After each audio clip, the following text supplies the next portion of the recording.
Hey guys, and welcome to the QualityShot Tennis Podcast. And I'm extremely excited to be joined by Todd Larkham. Todd, how are you doing? I'm great, thanks. Thanks so much for having me. Pleasure to be on your show.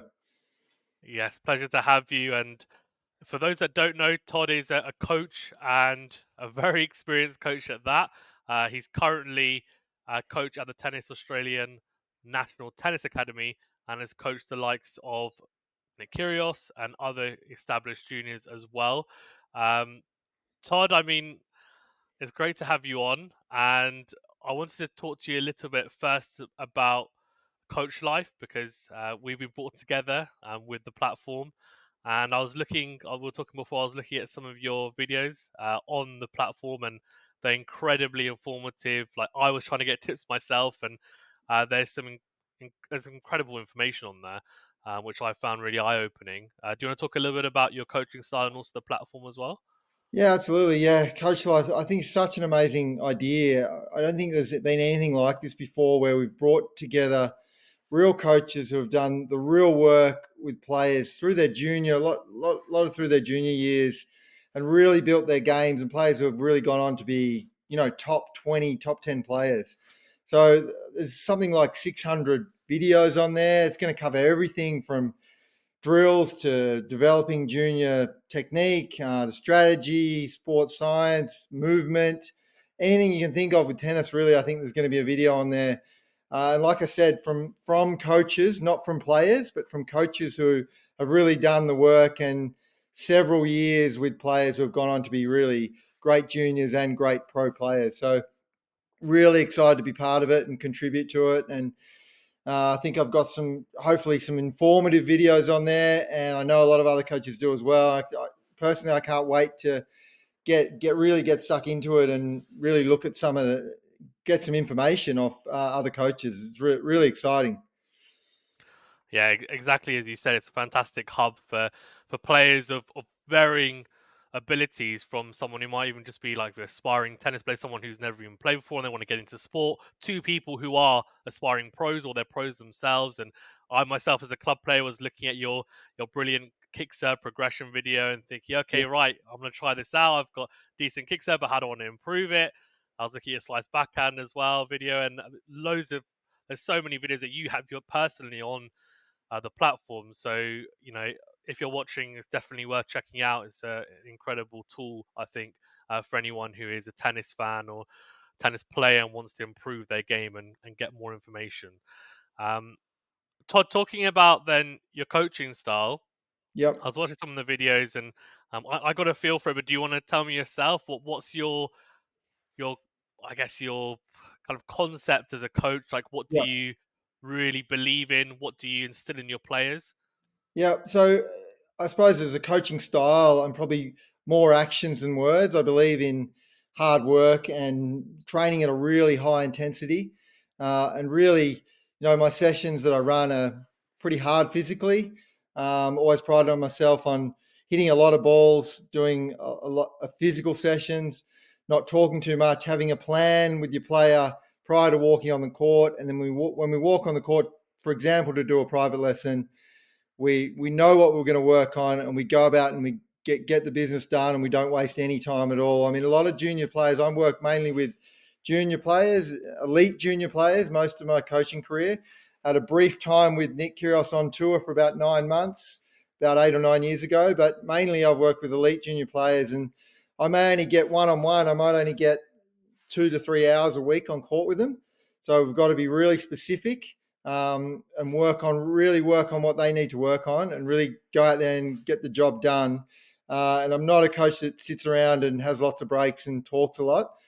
We get out there and we work hard, and I've always believed that that's how you improve. Effort and hard work, and consistently and discipline with what you do on and off court is how you improve. I think my philosophy, I've been asked this a few times before, and I have three things as a coach and advice to other coaches. And the first one is you got to know the game. So you've got to follow the game at the highest level, both the highest level of juniors, but also pro tennis. I think that's really important. I don't think you've had to play at the highest level, but I think you have to be watching tennis to see the trends of the game and where it is now and where it might be heading. number two is you really need, as a junior, particularly as a junior, but also as a pro player, you need a world-class training environment. So that's probably the single most determining factor of how well you develop it through juniors, particularly, is your environment. So that's really important. And then as a coach, I'm really trying to coach the individual specifically based on their personality, their age, girl or boy, where they're at in their development, and really focus on what they really need to do. Every individual's got different things they need to work on. So really focusing on that. That's kind of my three things, my philosophy. And when we get out on court, we work really hard, high intensity. We don't waste any time. So that's kind of my style and my philosophy.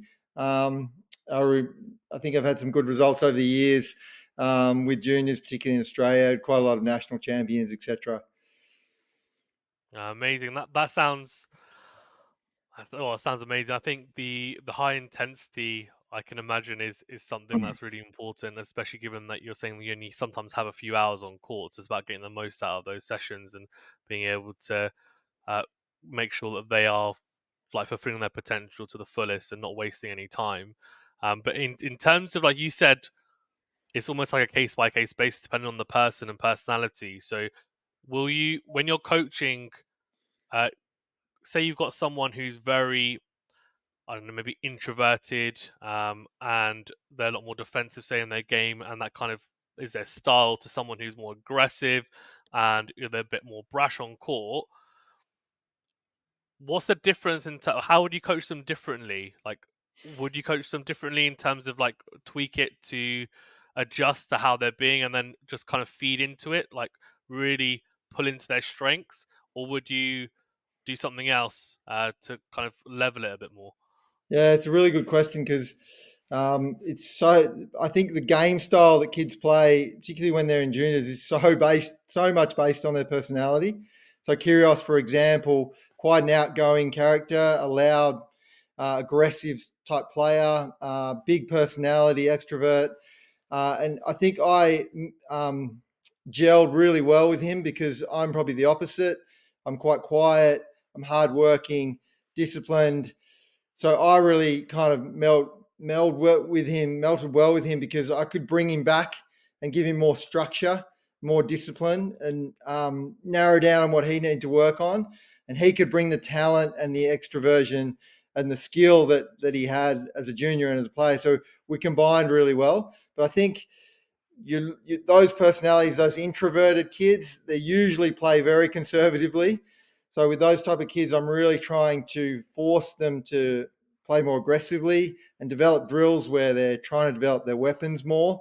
Whereas someone like Nick, I was trying to work more on consistency and drilling and defense and movement.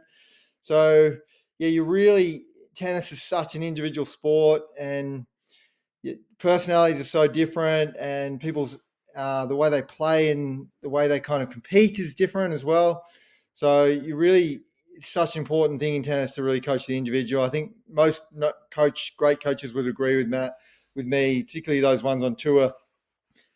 Coaching with different game styles and personalities, and the way people go about things is different. So you really got to adapt as a coach. That's probably the key there. You have to adapt to female, male, and the personalities. You're constantly adapting and trying to find different ways to get the best out of your player.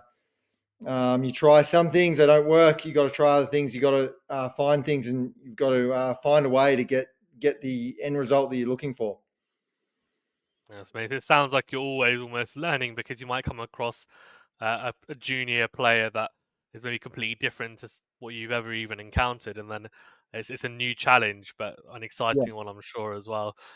You touched upon Nick Kyrgios, and one of the videos I watched of you, actually, you were talking a little bit about how when you scouted him, he was, I'm sure he doesn't mind me saying, and you said yourself as well, that he wasn't the most athletic junior at the time, and he changed your perspective a little bit about how when you're scouting a player, it's not just about athleticism, but it's more to do with, and more importantly, to do with mentality and competitiveness.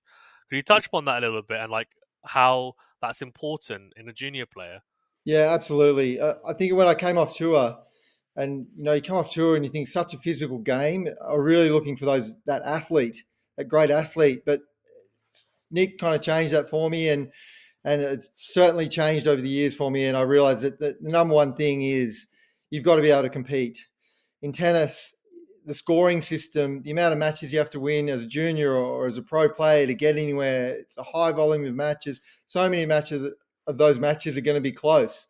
So how well you compete is absolutely critical. It's critical. If you don't compete well, you're not going to go on and be a really high level tennis player. So now when I scout, when I first saw Nick, he was a bit unathletic, he was a bit out of shape, and he'd be happy for me to talk about that. He was slow, but he was an unbelievable competitor.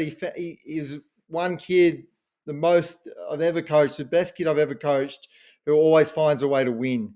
No matter what the score is, no matter what the situation, the opponent, the surface, he's that kind of guy who's able to adapt and just read his opponent and work out what he needs to do. And from a very young age, he had that. I mean, you can learn that. You definitely can learn that through experience.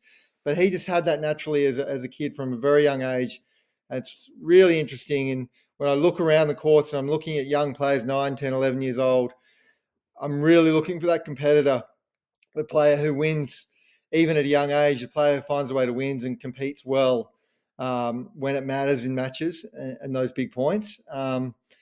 And then, because I think you can teach a lot in tennis, but it's very, very difficult to teach a psychological aspect of the game. It's the most difficult thing to teach. So most other things, I feel like I can teach technique, tactics, game style, strategy, professionalism, preparation. But the competitiveness is the hardest thing. So if you've got someone who's naturally competitive, you can mold them. There's no doubt you can mold them.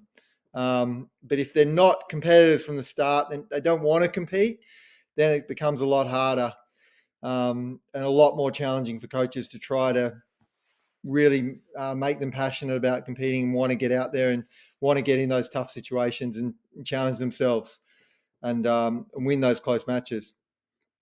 Yeah, and 100%. I mean, it. I think the same holds true for the pro ranks, right? Because a lot of the players, I feel, say in the top 50 of the ATP tour, there's not a huge amount of, apart from maybe Nadal's and Djokovic, etc. But generally speaking, like the skill set is Yep. pretty similar and level wise, but it's maybe the mental edge or competitive edge that some of the top players have. That Yep. real desire to win. That probably that's how they stand out. Totally Against the agree. rest. I totally agree. You go to a tournament, go down to Monte Carlo, and you watch guys practice. Guys are just flushing the ball. Everyone's athletic. Everyone's tall these days. It's a really interesting factor, but everyone's athletic. Guys serving big, hitting so clean, both sides. But the competitive aspect, you play a match, and it's going to come down to tactics and the mental side of the game. Who competes better in the bigger moments? I have a good way of describing what a good competitor is and what a tough competitor needs. And it's three things: it's composure, courage, and guts. So they're the three things that you need to develop. Any recreational player, elite junior, pro player, you need to be good at those three things. You need to be able to compose yourself under pressure. You've got to be able to calm yourself down and just control your nerves a little bit so you can execute your shots. That's critical. You've got to be courageous. If you play too safely, you're not willing to believe in your shots and go for your shots and go for those big plays and winners, you're only going to get so far, probably not going to be top 100. You're going to fall short. And you got to be able to fight because there's so many days and so many matches where everything's not going great and you're down in the match and you're not happy with the umpire or the weather or the court or whatever it is. You had a bad night's sleep. You've got to be tough and you've got to be gutsy. So you've got to have those three things. And if you're missing just one of those things, you're probably in trouble. You need those three things, and you need to display those three things on a regular basis. And often the difference is at that top 50 level. The difference is those top guys. I know they're skillful as well, but they consistently find a way to win. Nadal, he's probably the greatest competitor I've ever seen. He just consistently finds a way to win matches. Just his whole career, it's just the way he comes back from when you think he's down and out. It's just incredible. Djokovic the same. But Nadal, I think, is just unbelievable at that. Yeah, 100%. I mean, those two are amazing when it comes to situations where you just feel like they're never going to come back from it, or other players anyway normally wouldn't be able to come back from it, and That's they right. they find a way to problem solve and They really do. Yep. almost, as you say in boxing, bite down the gum shield and just yeah, find a way to come back. So yeah, it's amazing. You're talking about situations when players are in up against it and like high pressure situations that are close, and I listened to you say in one of your videos that in close matches you're almost keeping a metric to see, okay, when matches are close, what percentage of your junior players are coming out on top and winning those matches? And I think you said it was around 30%, like was an average, right? So at that age, what was kind of normal. But you said like for Nick, it was very different. Yep. He was much higher. He was around 70%. Yep. And I guess that feeds into what you're saying about the mental side and the competitiveness, because I think you said his game wasn't that much different at that age. So it just shows how important, I guess, it is, right? And from what you Yeah. saw, Yeah, absolutely. Yeah, I had a group of players, about 7 players that had. Nick was one of those for about 7 years. So I really charted that. We tried to play, 70 to 100 singles and doubles matches every year. So I was able to chart every single match, and yeah, the average was about 30 to 40% win loss ratio when the match got close. But Nick was always up at about 70, 75%.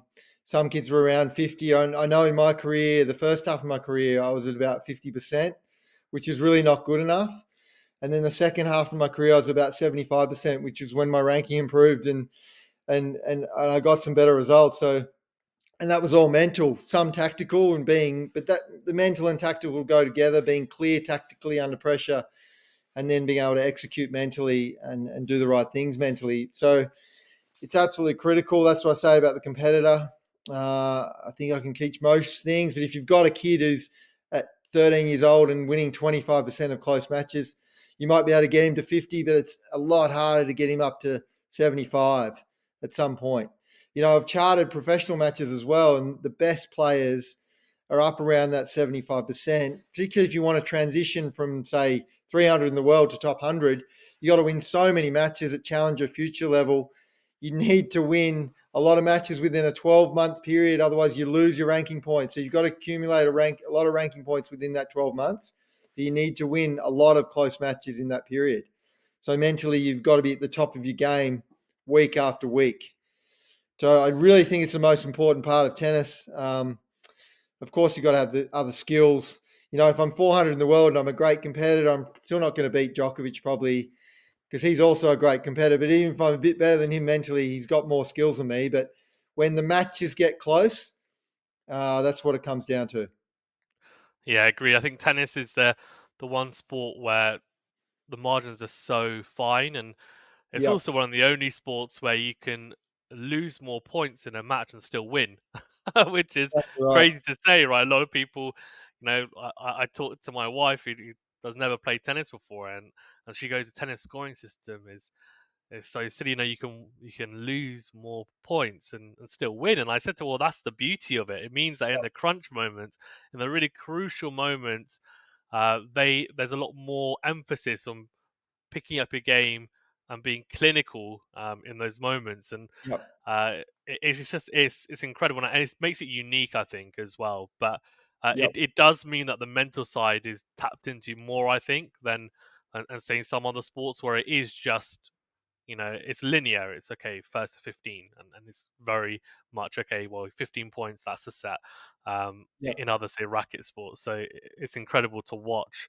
I'm sure for you as well as a pro, you would have had Yeah, that a lot. You serve and you hold to love, or and then the next game, you're battling to try and break, and they still hold, and it's 1-1, and you're like, okay, but I've won that's right. X That's amount of right. points, and I'm still no better off. So There's so many it's times when I was a player, when a brother who coached me for a while, he said, geez, you played well, Todd, but you didn't play well when it mattered.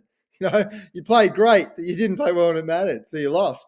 So it's so true. And yeah, I think that's huge. just a huge thing to get better. You can work on it. That's the thing. You can definitely work on the mental side of the game. You can improve. You can get better. Experience is probably your biggest teacher. I think more than a psychologist or a book, but you can certainly learn things from listening to people and also just listening to so many of these podcasts and stuff. So many kids think, oh, it's only me who's choking every time. There's a lot of people choking every time out there. It's good to know that other people are dealing with the same things, and that's why it's so good to have these discussions and these open discussions when we're talking about it. Yeah, for sure. So actually, as a coach, so with your junior players, right, when they're in those crunch moments, and their break point down, or um, what do you say to them, like as advice? Like, do they do you tell them to be brave and go for it because you're talking about composure, guts, and courage, right? As three things in the big moments. So do you tell them to be brave? Um, do you tell them to be a bit more conservative, play the percentages? Like, Yep. what's the balance? What do you tell them? Yeah, really great question, and it depends a little bit on the athlete. Certainly in pro tennis, I'm saying you've got to have a very clear strategy. In pro tennis, my coach used to tell me you need to have a very clear strategy in your mind, tactically, what you're going to do under pressure. And then at least that side of it's taken care of. Then you just need to execute. So the execution is easier if you know what you're trying to do and how you're trying to construct the point. So that's the first thing. Have a really clear strategy. Second thing I think is be clear in mentally how you're trying to play the point. Are you trying to? Have you decided that I'm going to hang in and be tough and rally and hope for an error? And try to force my opponent just to make an unforced error? Or am I going to take my first opportunity and be aggressive? And what type of frame of mind am I in? So often players get stuck in neither. They're not really going for it. They're not really grinding and not making error. They're just doing nothing, panicking and doing nothing and making a mistake. You need to be really, really clear in your mind.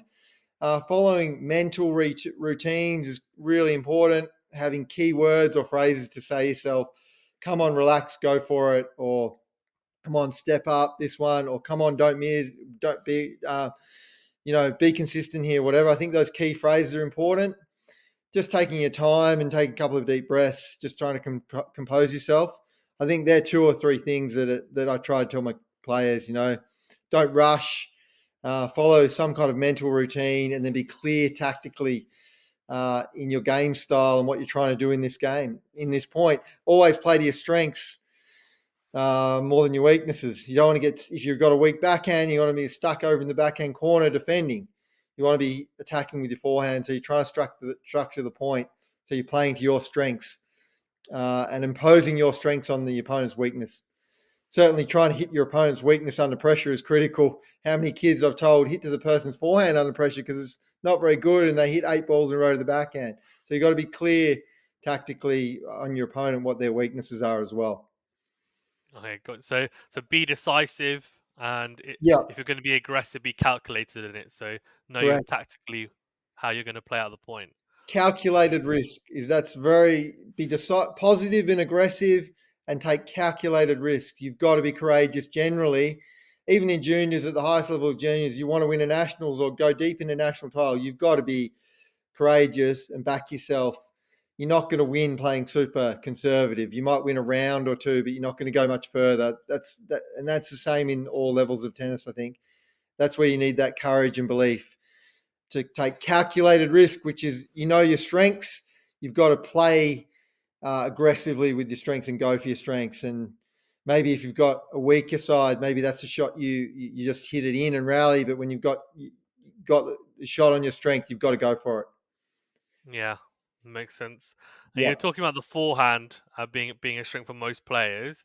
Yep. Um, and I heard you say that the serve and forehand is something that you love coaching and trying to maximize the most out of it.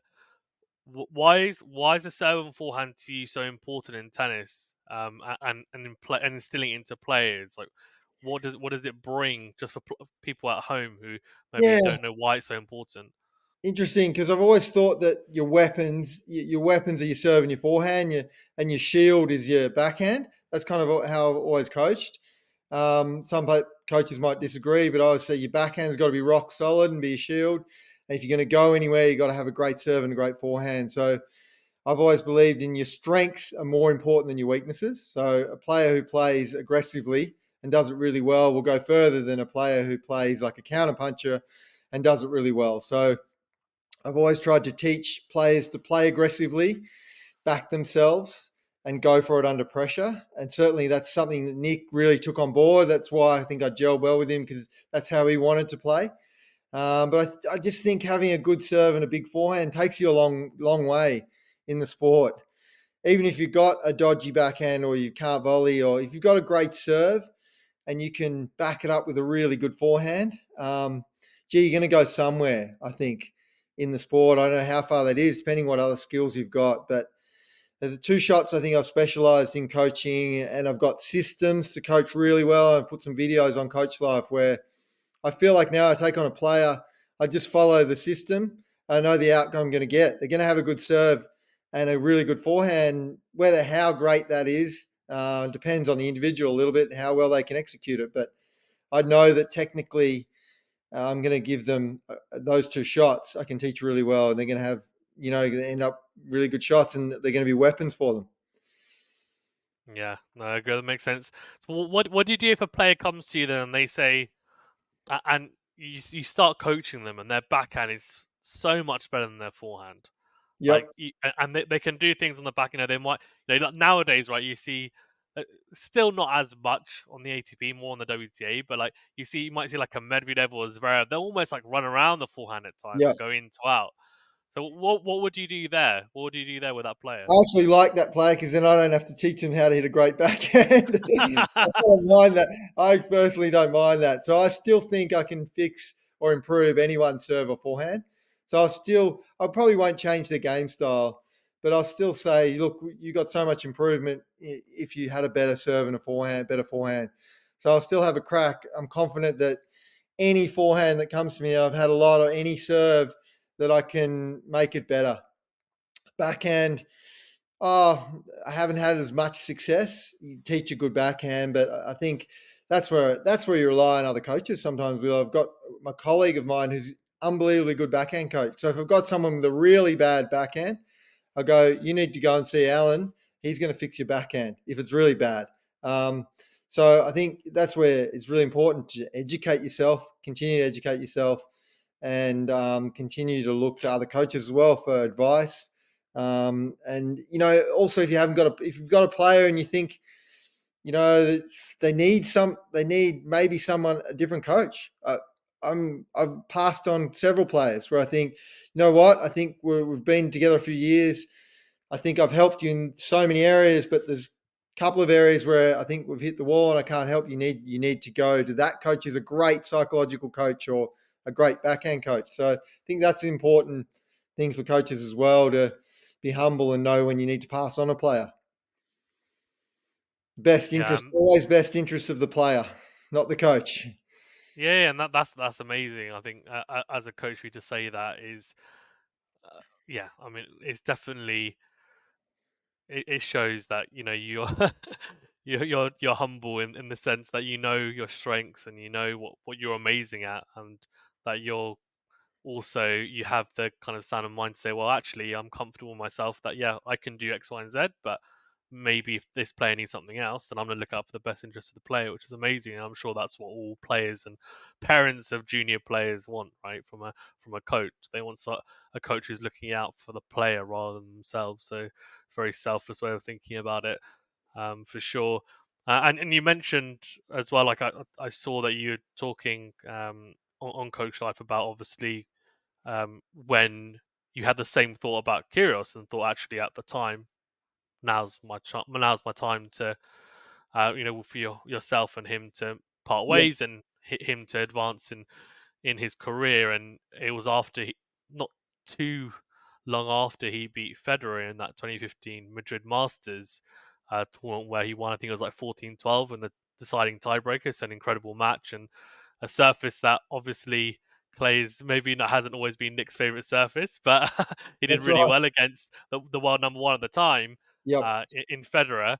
Um, do you want to talk well, first of all, do you want to talk a little bit about that match and how was Yeah. it watching as a coach, Yeah. and what you thought about the match as a whole, and then we can go into a little bit about why you split, etc., and your thoughts on that. Yeah, that was an amazing time. That Nick had made the quarters of the Australian Open that year as well. So we're having a great run together. It was an incredible moment to share with him, having been with him since 10 years old. I remember, and he idolised Federer. He really does, and he still does. So to play Federer on centre court at Madrid when he was only 19. Um, I remember him saying to me, I've said this line to him a few times. He said, I can't beat this guy. And I said, Nick, mate, anything is possible. Anything is possible in this sport. And we always had that little saying together. Anything is possible. You can do it if you believe. And yeah, it was an incredible match. It was 6-7, 7-6, 7-6, 14-12 in the tiebreak. Nick saved several match points. But I remember saying to him, I'd watched Federer a lot and analysed, and I said, I really feel like under pressure on the really big moments, if you can get a quality shot into his forehand, he might make an error or two. I felt like his one-handed backhand is just unbelievable. It's just the greatest one-hander, him and Gasquet, Wawrinka you've ever seen. Just did it so good. And that's what happened. A couple of critical points. 13-12 in the tiebreaker. Federer hit a first serve. Nick made the ball. He managed to get one good shot into his forehand, and Federer shanked it. It was just an incredible feeling. Big hug with him as he came off the court. It was just an incredible moment for both of us. Such a long journey. We'd known each other for 10 years at that point and spent so many years together. It was just an amazing moment. But I think where he was at that point in time, where I was, I had two young kids back here in Australia. I didn't really want to spend 35 weeks a year on tour. I went out with a while for him. We said we'd see how it went. But I think at that time, he'd been coached for his whole life, and he wanted to be. He felt like he was going to be a bit freer to do what he wanted to do, rather than me telling him what he needed to do or what he needed to work on at that point in time. And he's a free spirit, as we know, and I wanted him to enjoy life on tour, and he probably wasn't being coached and all the time, and so it was just better for both of us. I could be back home with my family, and he could be on tour for a period of time where he felt like he could do what he wanted to do, and he was happier, and that was the most important thing. It was great for both of us. I could took all that experience I had with him that 9 months on tour back in to coaching and developing more junior players. So hopefully he took a few things in his life, that he learnt from me. So and we're still good friends and occasionally have a hit together. And, I've done sessions with him since then. And so it's a good relationship, and yeah, he's had a good career, and yeah, it's really, really proud to have helped him at some point. Hopefully along his career, he's had other coaches between that 17 and 19 period, and he had some great coaches then as well. So hopefully we've all helped him on his journey. Yeah, for sure. It must have been an amazing 9 months that you're describing it, and also the fact that you're with him for 10 years, so you would have had a really big impact, I'm sure, on his career. And I've seen him say it as well himself. So yeah, hopefully he's back on tour soon. I think tennis is better with him fully fit and firing on all Yep. cylinders for sure. Especially given what a great year he had in 2022. Um, I wanted to ask you about so on tour, right? Especially on the ATP tour, it's not just Nick; it's a lot of players that they will. How do I say this in the most BC way? They will maybe confer with their coaches at times when they're a little bit frustrated. Let's say. Yep. Um, when you were with Nick at that time, how did you approach it? Like, because you seem like you're very level-headed, and you said you complement each other really well. So did he just soak it in and just take it and then just calmly, because at the time it wouldn't have been on-court coaching, so you wouldn't have been able to say anything as well. So Yeah, that's how did true. he approach it? Yeah, look, I'm pretty calm. Pretty calm personality. So if he was to throw the odd thing at me, to try not to take it personally. I'm not someone who loses my temper about it. I think super important as a coach, especially when you keep coaching juniors, but anyone, is to try to stay as calm as possible and as level-headed, and not start throwing your arms up and get emotional when they make bad errors or whatever, the refereeing decision or whatever. You've got to stay as level-headed and as calm and as unemotional, I believe. There's enough emotion on the court. Your players got enough emotion going through so many emotions on court. So for me, it was all right. No matter what he did on court, I tried to stay as calm as possible. I think that's why we worked well together. Yeah. He can get emotional on court. I was rarely throwing any emotion at him during a match. So if I said anything, continue to be supportive, stick to your tactics. You can do it. Come on. I believe these kind of things that are not, that are allowed and not coaching. So Yeah. I think that's how we did. I think it'd be the worst thing for Nick to have emotional people in his box. He needs to be pretty level-headed. There's other players as well. Andy Murray, of course, was Yeah. um, doing it as well. And I think Jamie Delgado is a similar personality. I knew Jamie quite well. He's pretty calm, pretty level-headed, and tries to just stay as unemotional, as level as he can, even though he might be getting frustrated seeing the box. I think that's the best way to approach it. I don't know. I don't think there's that many players who, maybe a few females as well, but most guys, I think, not giving too much sledging towards their box, but there are certainly some guys out there and girls who do that. Uh, yeah, I suppose that's what you got to Yeah. put up with as a coach sometimes. I think off court, they calm down. It's highly Yeah. emotional Yeah. sport. You ride so many emotions in tennis in a match. It's hard to Yeah. realize if you haven't really played in a match where there's so much on the line Of and you course. so badly want to win and you're such a competitive person. You do ride the emotions, but kind of riding through those emotions and learning how to control them a little bit is pretty critical to your success.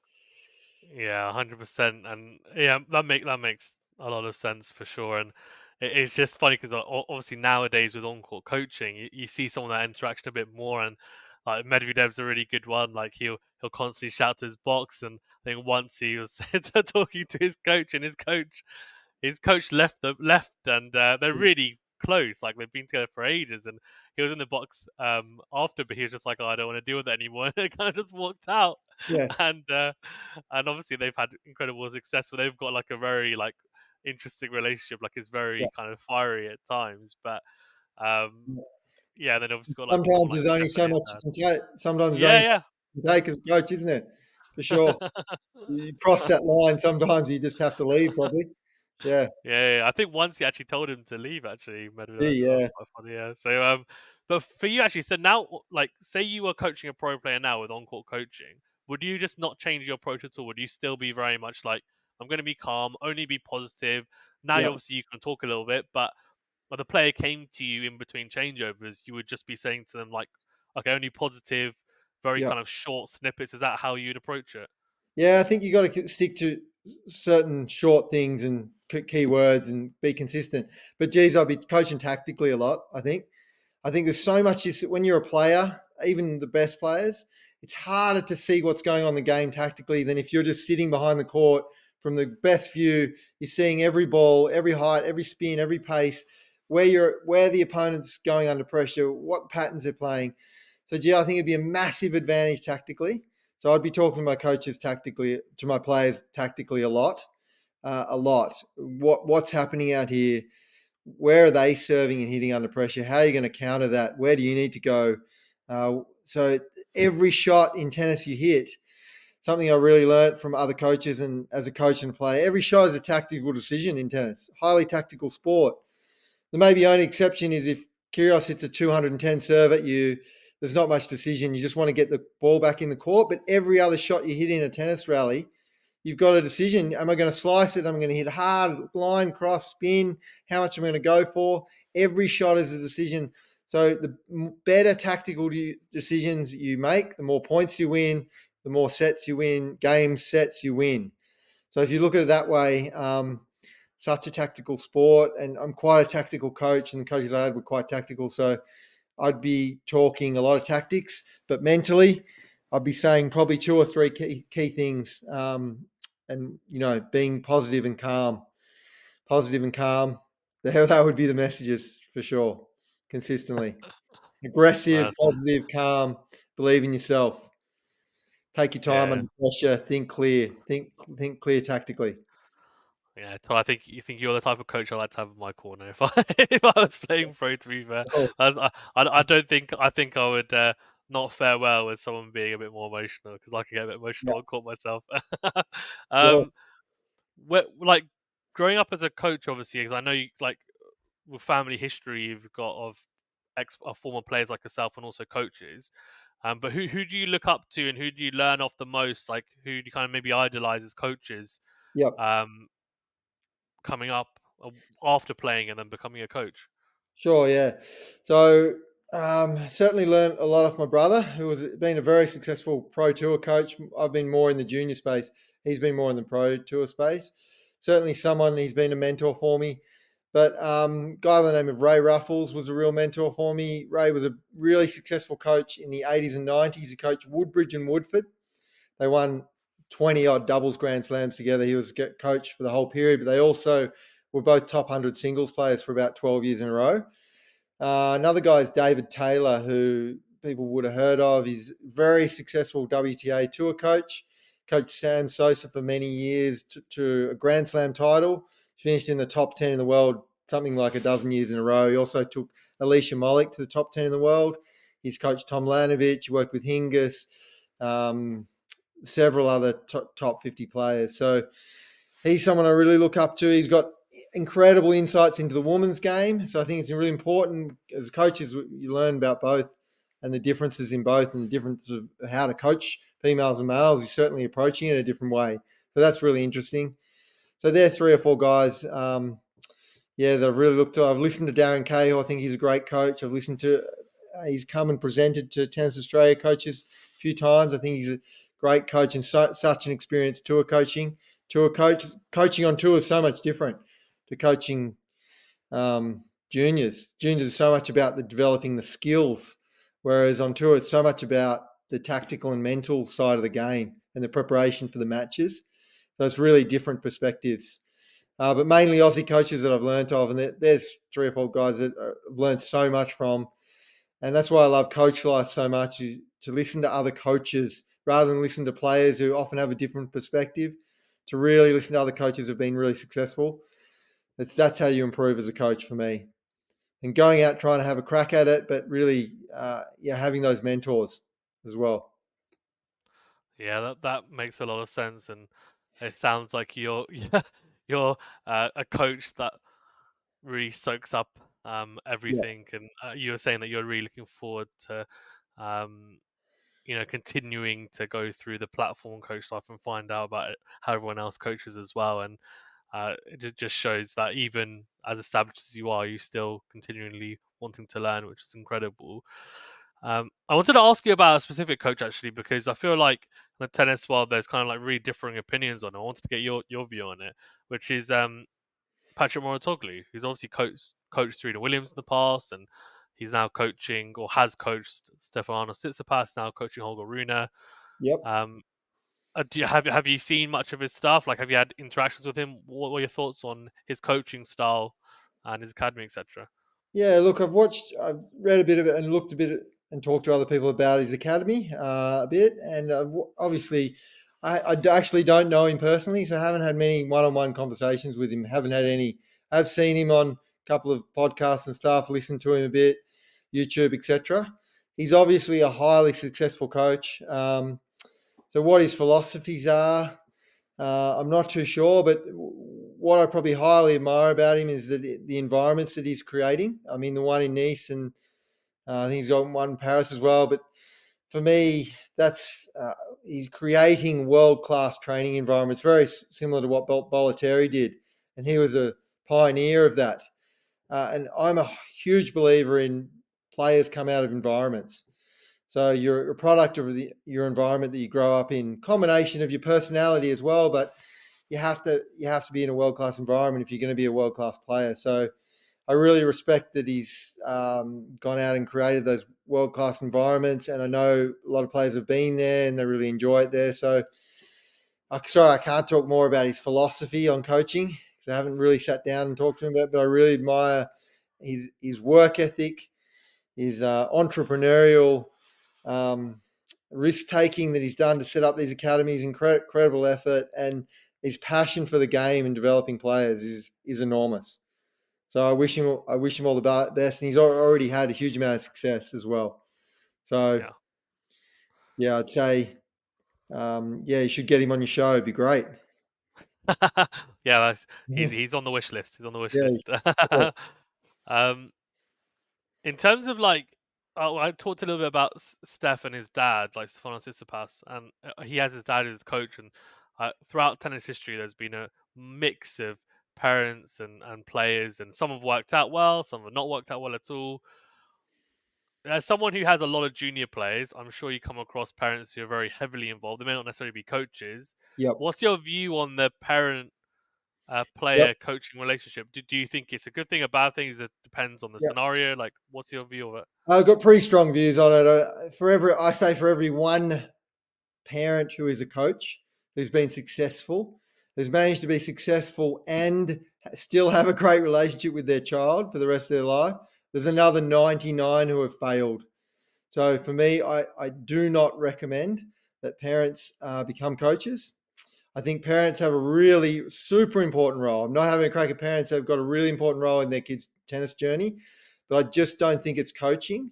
And I just think that even the successful, even we've seen over the last 30, 40 years, even the really successful parents who have had really successful, done a great job from a tennis point of view with their kids, so often the relationship has fallen apart, maybe during their career or after.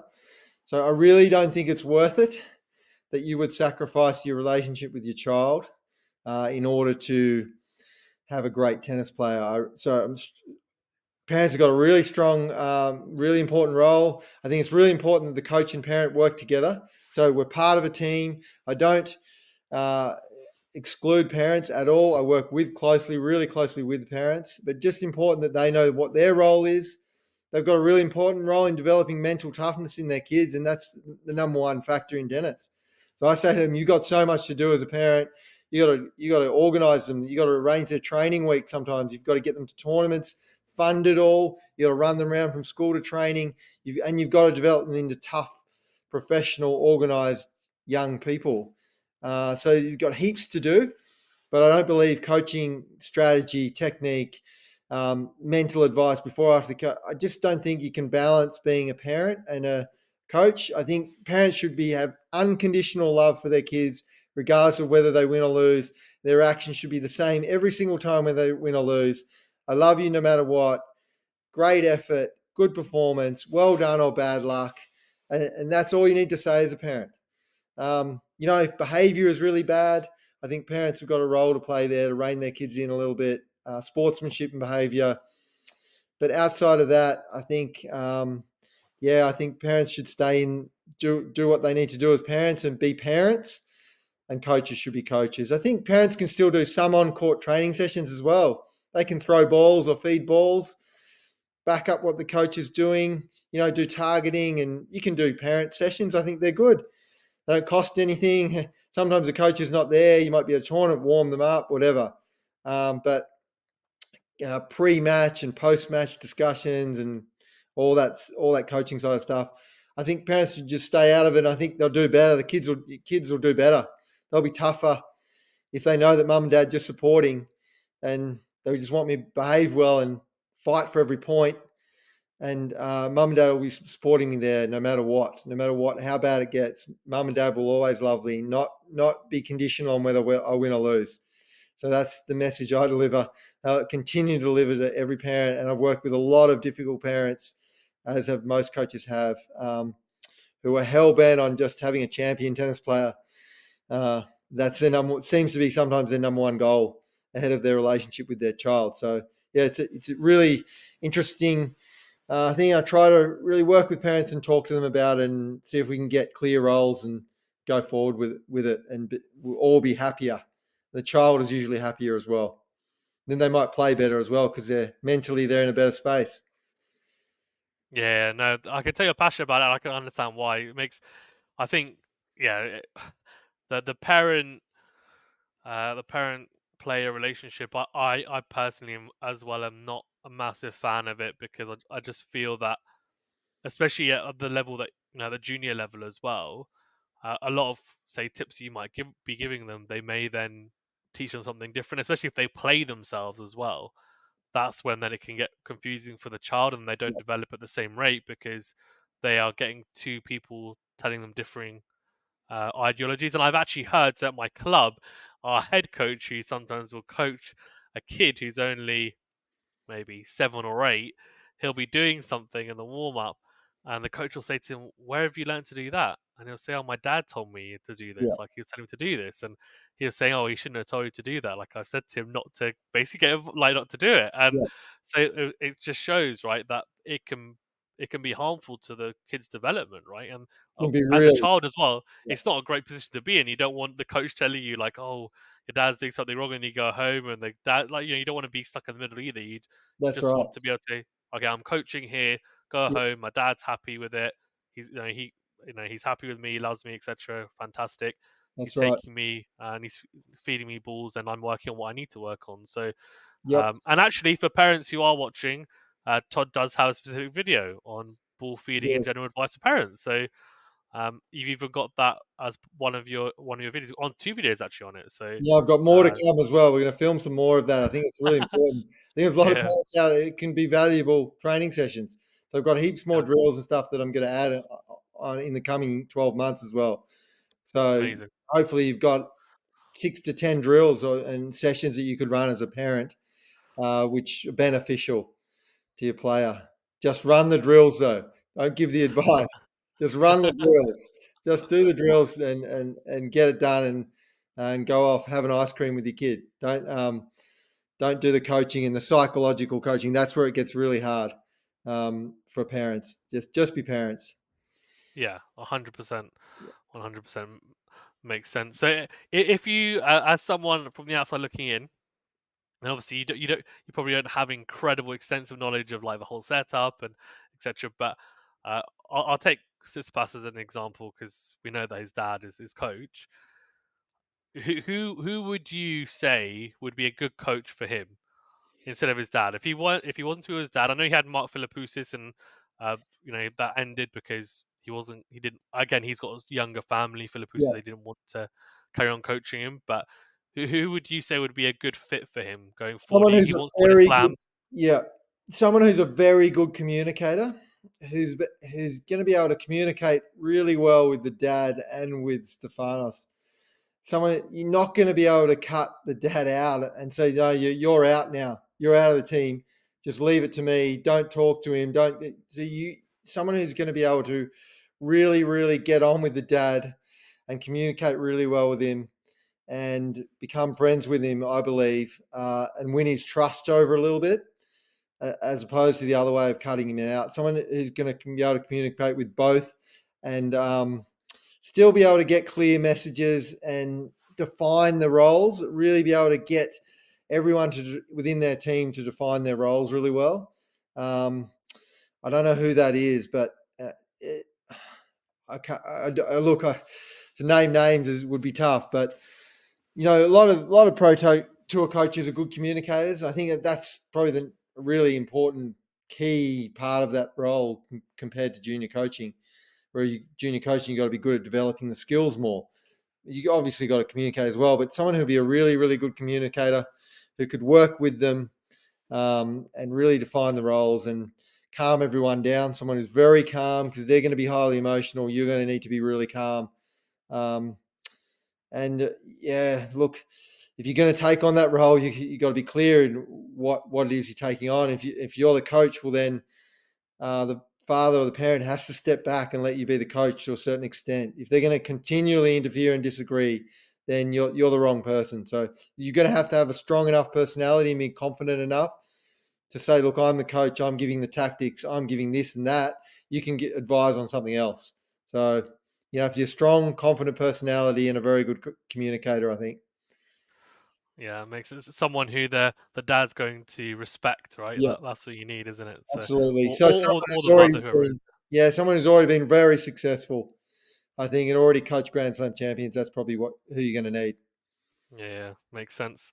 Makes sense. So interested to get your insight on that because Yeah, as a coach, and you've had a lot of experience with parents who you think might be a good fit. But yeah, you didn't have to give names. I was more just interested in the type of Yeah. personality. So makes sense. Um, on the tennis scene then, Todd, I wanted to ask you on the ATP and WTA side, like as a coach, who are you looking at and kind of looking at and seeing and thinking, okay, those are types of things that I could potentially start implementing with my juniors, or this I really like watching this player. Um, I look at what they're doing with their practice drills, or even just on court, and Yeah. seeing different things. Like, what have been your insights, like watching a lot of tennis recently? Yeah, it's interesting that just I'm looking more at the trends of the game. I'm really interested in the trends of the game and trying to look ahead. The kids I'm coaching maybe 5, 6 years away from being pros. So really looking at the trends of the game, and the men's tennis is really interesting. Certainly the height of the men has been really interesting. Something I can't control as a coach, but the average height on men's tour is 6'2" now. So the serves become more dominant. So to have a really good serve technique that can be repeated day after day, week after week without getting injured, really, really critical. Um, that's really important. I think still having a big attacking forehand's really, really important. Having a really solid backhand. This is on the men's side, but the big guys can move now. So that's really interesting. From 20 years ago, the big guys were really slow. There's the little guys who are quick. The big guys can move. So that's something that's really changed. So you've got to work so hard on the physical side of the game and be a great mover on court. The other really interesting trend that I've seen in the men's tennis is the deep returning of serve. Medvedev probably started it, but a lot of guys have followed it. Become such a tactic. Back in my day, or maybe 10, 20 years ago, that the only guys who returned deep was Nadal and a bunch of other Spanish clay courters. They would return miles back and then hit the ball really heavy with topspin. Now you're seeing so many guys use it as a tactic within the match and change their return position throughout the match based on a bigger point or depending on the score or whatever, how often they're breaking or not breaking. That's really interesting. And then that's brought in for me, guys are starting to serve volley just a little bit, just as a change up tactical play to try to stop guys from returning so deep. So that's really interesting. And of course, finishing at the net, which maybe went out of favor a little bit for some periods, is critical now. Guys are moving so well. It's so hard to get past guys and through them. You've got to be able to shorten points and finish at the net and close off the volley, just as a variation, just to shorten some points, to change up the points over a best of 3 or 5 set match, to stop your opponent defending and slicing and defending all day. You've got to be able to move forward. So in men's tennis, they're the trends that I'm seeing. You see that from the best players. Women's tennis still seems to be dominated a bit by the big hitters. Sabalenka, Rybakina, Swiatek. It's still a bit more first strike tennis, women's tennis. The girls have improved their athleticism so much. That's been a huge trend the last decade. The girls are so much more athletic than they were. They're moving so much better, but they still don't move and defend as well as men. So that getting that first strike in women's tennis seems to be still really important. But I'm also seeing women's forehands improve so much over the last 10, 20 years. Techniques improve. Girls can hit far more rip now on their forehands than they could before. So many girls used to hit the ball flat. So many girls can shape it and rip it now. So that's something I've seen as well. So that's, their movements returned as well, improved so much as well. Their serving has improved a lot. I wish Barty had stayed on because she really brought something different.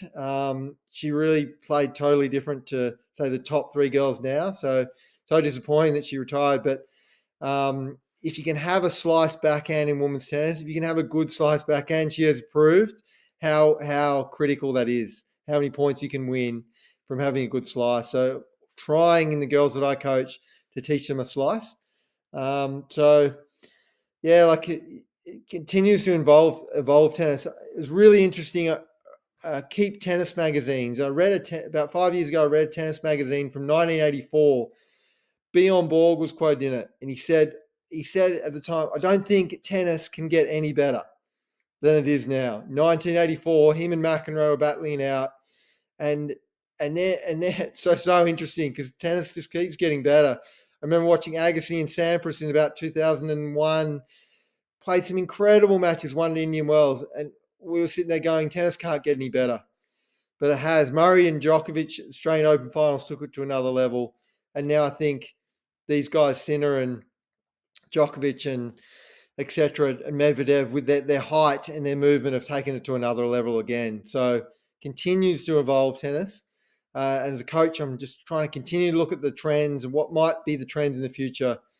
And as a junior tennis coach, you're trying to, like building a house. You got to know what the end result kind of is going to look like when you're starting and planning. So yeah, that's kind of what I see in tennis now, and it's really interesting to watch. Love watching it. Watch as much as I can. As a coach, you have to watch at the highest level. You have to keep watching, um, and seeing what the best players are doing and trying to replicate that and develop those skills in your junior players. Yeah, no, there's some great insights there, Todd. I have to ask you first about you mentioned about the slice backhand. Um, why is that important? Because I've seen you talk about it on your videos, but for women and men, why is it important as like a variation in someone's Yeah. game? Like why is it important to utilize? Really critical is, I think, in tennis, there's always going to be someone who's got a better backhand than you. So that's critical. So you're going backhand to backhand. There's always going to be someone who's got better. Maybe not Djokovic is the only guy in the world. Someone maybe not have better.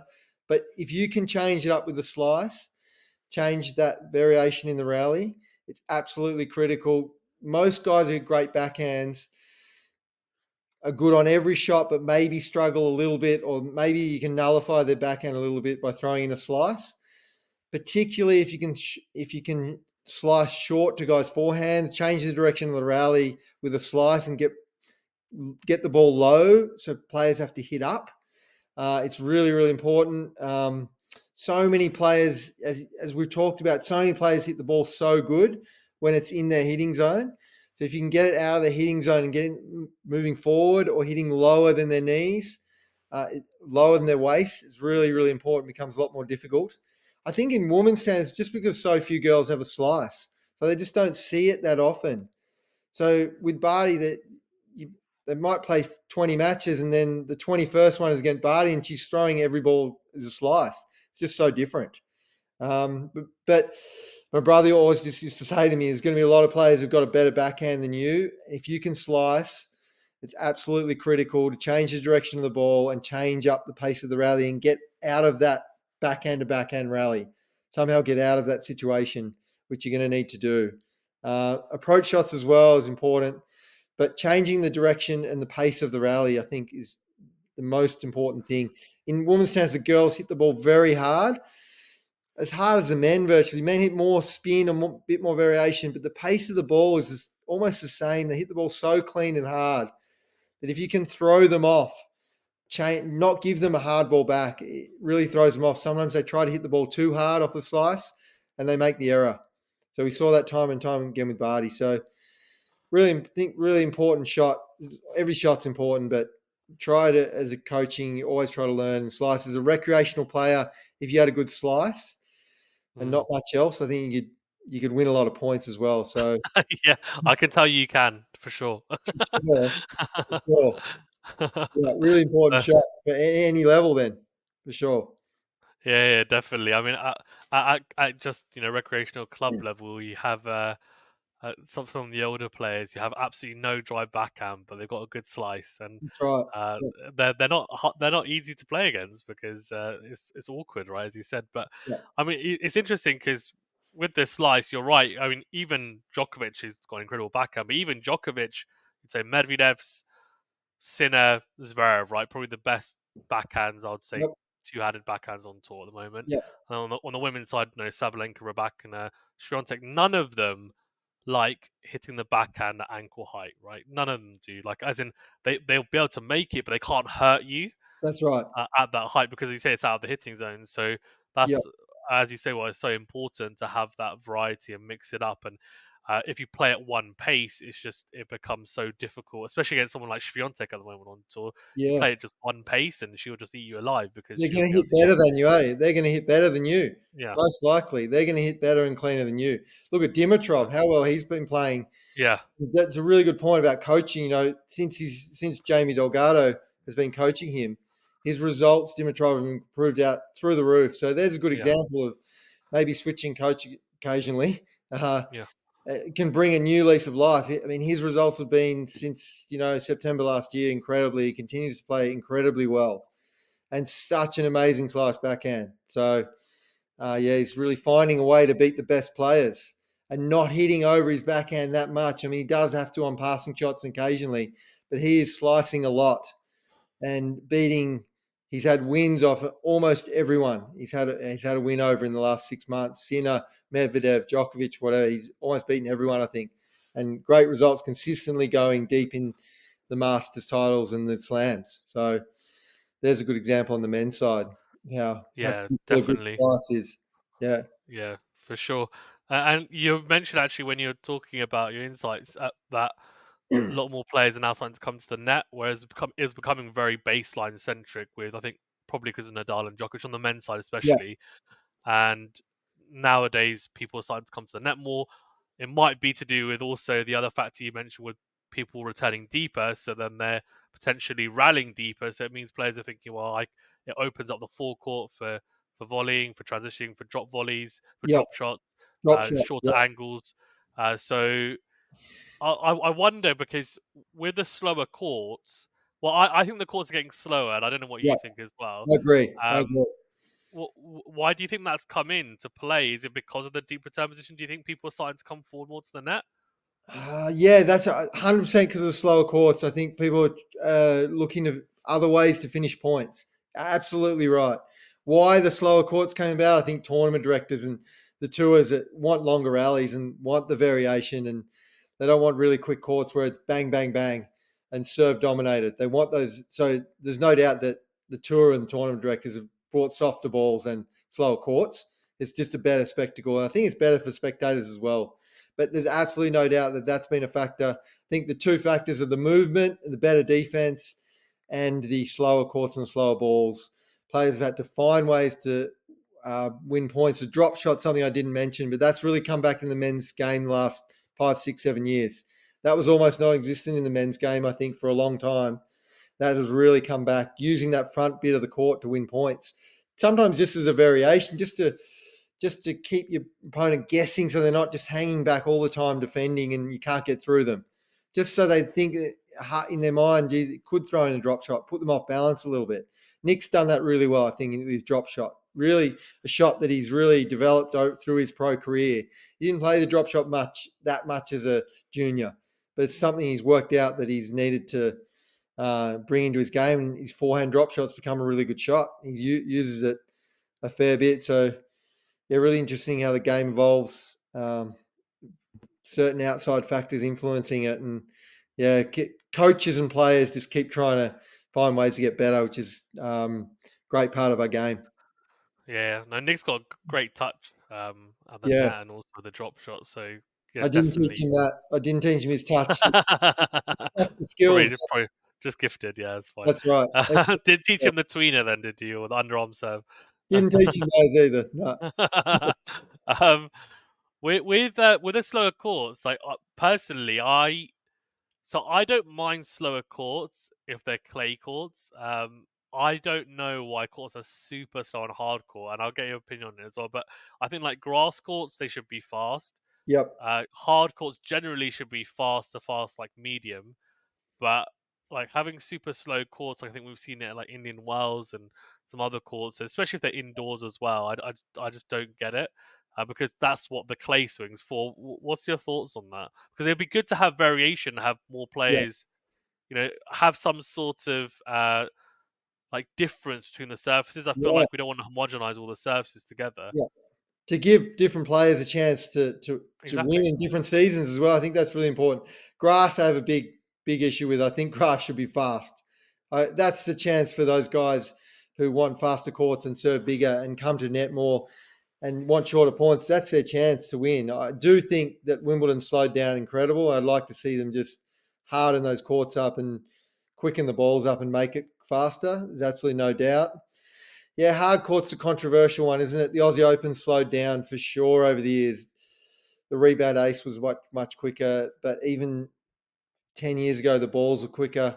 I know for a fact that they've put more sand in the paint for the Aussie Open to try to slow the courts down a little bit. So, yeah, probably got a similar opinion to you. I think there should be distinct kind of seasons and surfaces and conditions that favour different players. So it gives all types of players a chance to be successful. The bigger, really bigger guys, the littler guys who prefer slower courts, etc. So I'm probably with you there, particularly on the grass. Can you have a chat to the All England board and uh, Yeah, I mean, I played on a so what's- I actually had the privilege. There's a community center where a lot of the Wimbledon players train on it before Wimbledon, and then it's open to the public after. So they're like they're kind of pro level grass courts which are maintained by the Wimbledon Tennis Club. And so I managed to play on them last year, and I was really surprised at how they weren't super quick. Like I was expecting to be a lot quicker, and they even like the bounce, like they were skidding on okay when you're slicing and you're hitting a flatter ball, but you hit high tops, but it's still popping up. You know, it's not staying as low as I would have thought. So it just didn't play like how I thought it would, and it was enjoyable because I hadn't played on it before, like yeah, actual grass. But I was just thinking that why is it as slow as it is? So it would be good. I'll talk to them. I might be going to Warner as media, so maybe I'll talk to them then. yeah, And see, quite quietly to the side, so they don't revoke my media yeah. membership. But, yeah, but yeah, They no, probably I say agree. they haven't. I bet you they'll say they haven't changed anything. That's the standard answer. Well, We, so Tim Henman, I think, who's obviously part of the LTA yeah, and All England Tennis Club board, I think he did say that they had changed it's the type of grass they yeah, use, like the hybrid grass. And they had changed it, but he did say that he didn't think it had gotten slower. So yeah, yeah, I mean, I don't know. We'll see. Maybe this year will be different. But yeah, yeah, I'm just hoping that there's, as you say, more distinct yeah, differences between the surfaces because that's how, in my opinion, anyway, how it should be. And I'm glad that you yeah, agree. yeah, Um, the last thing I wanted to touch upon, thanks for your time, Todd. I know it's been we've been on for a while. Is on the balls because you mentioned the tennis balls. At junior level, do you like at pro level anyway? There seems to be an issue with different balls like being used at every yeah, single tournament, and players have been maybe complaining that their shoulders are hurting, they're getting more injured because they're having to use different balls all the time, right? yeah. And at the moment, that doesn't look like that's going to change anytime soon. But I wanted to ask you at junior level, do you have that similar issue, or is it not much of an issue? Yeah, in Australia, it's not that much of an issue. We use the Australian Open tennis ball for every junior tournament in Australia, so we've got a consistent ball. We do have a clay court version when we have tournaments on clay, but we do have a consistent ball. So I think throughout the world in ITF junior events, you're probably inconsistent as well. I do think it's an issue, um, but yeah, in Australia, we're doing okay with that. I do wish we had a consistent ball, or at least just one or two balls, just two. Maybe a quicker ball and a slow. I don't know, but just two. But getting different balls every week, it's certainly hard for the players. They have different condition every week, and you got to be able to adapt. Um, but you got to look after your body as well. And Yeah. different balls all the time can arm and shoulder injuries can cause that. So a consistent ball shouldn't be that hard, should it? Just to get a consistent ball, you would have thought. Yeah. I mean, thing Sure, is, I sure. think the issue is that they play so much nowadays. The players that if I think obviously changing tournaments and conditions and flying everywhere already has some sort of impact, but look, they have to adapt to that. That's fine. But then the balls, I think, is something that could be changed, and Yeah, I think they just need to have one ball for hard court, one ball for grass, one ball for clay. If they don't want to have just one ball for all season, fine. And then the sponsors that they have for each tournament can just paint their logo on it, and you just get the ball made. Like I don't know. yeah. I'm No, sure there's a lot more complexities to it, but yeah, that's a good idea. I like that idea. Just a clay court ball. This is how it has to be made. And if it's Wilson or it's Head or whatever, they have to make that same ball. I agree. yeah, Yeah, yeah, good, yeah, good idea. same spec. And Yeah, then yeah, there'll obviously be some slight, very yeah. minute deviations, but it should be about the same. But You don't want a who really knows? slow ball on grass, right? You don't want a super slow ball on the grass. Maybe have the slightly quicker. Favor those bigger grass court players for sure. Exactly. Henman would have liked it quicker. I grew up with a guy by the name of Wayne Arthurs, who had one of the greatest serves of all time. He did well at Wimbledon, but the courts were quick, really quick then, Yeah. hard and quick. That's why he did well. But it was good to see those different guys come through, make the fourth round of the quarters, because the conditions suited them. They could cause upsets. That's what you want in tennis. You want upsets. It Yeah. makes the tournaments better as well, for sure. Even though you want to see the best players, you also want to see some guys coming through, particularly in the slams, and causing some upsets. Yeah, exactly. You want to give players an opportunity to, Yeah, of differing styles, get the opportunity to actually show what they can do, what they're capable of, right? yeah. So yeah, that would be fantastic. Todd, thank you so much for your time. Is there anything you want to touch on before we wrap it up? Um, no, I think so. I've had a good chat. I love talking tennis. I think we've covered a few things there. It's been great to talk to you. So looking forward to getting to look at all the coach life videos and yeah, really going to follow your podcast now. Now know about your podcast. I've got it on my Spotify now. I've got it in there when I'm got driving the car. I'm going to be listening. Really great to be on your show, and thanks for having me. No, amazing. Thank you so much, Todd. Appreciate your time, as always. And yeah, we should definitely, we could definitely catch up again at some point. I'm sure if you're up for it. And if you're watching or listening, please do check out CoachLife. You actually can get a discount on it if you use discount code Todd QST. So that's TODDQST, and you get 5% off your CoachLife subscription for the first year. There's some incredible content on there. Todd's on there if you want to hear more of Todd and hear more of his great insights. Definitely some really technical videos on there. And as I said, advice not just for coaches and players, but also for parents. And as Todd said, he'll be adding more onto it. But it's not just Todd. There's some incredible other coaches on there as well. Some of the best coaches in the world. And I know there's more being added as well. So do check it out. And yeah, as I said, use the discount code TODQST if you want to get a 5% discount. And why wouldn't you want the discount? Todd, thank you so much. Appreciate it. Let's speak soon.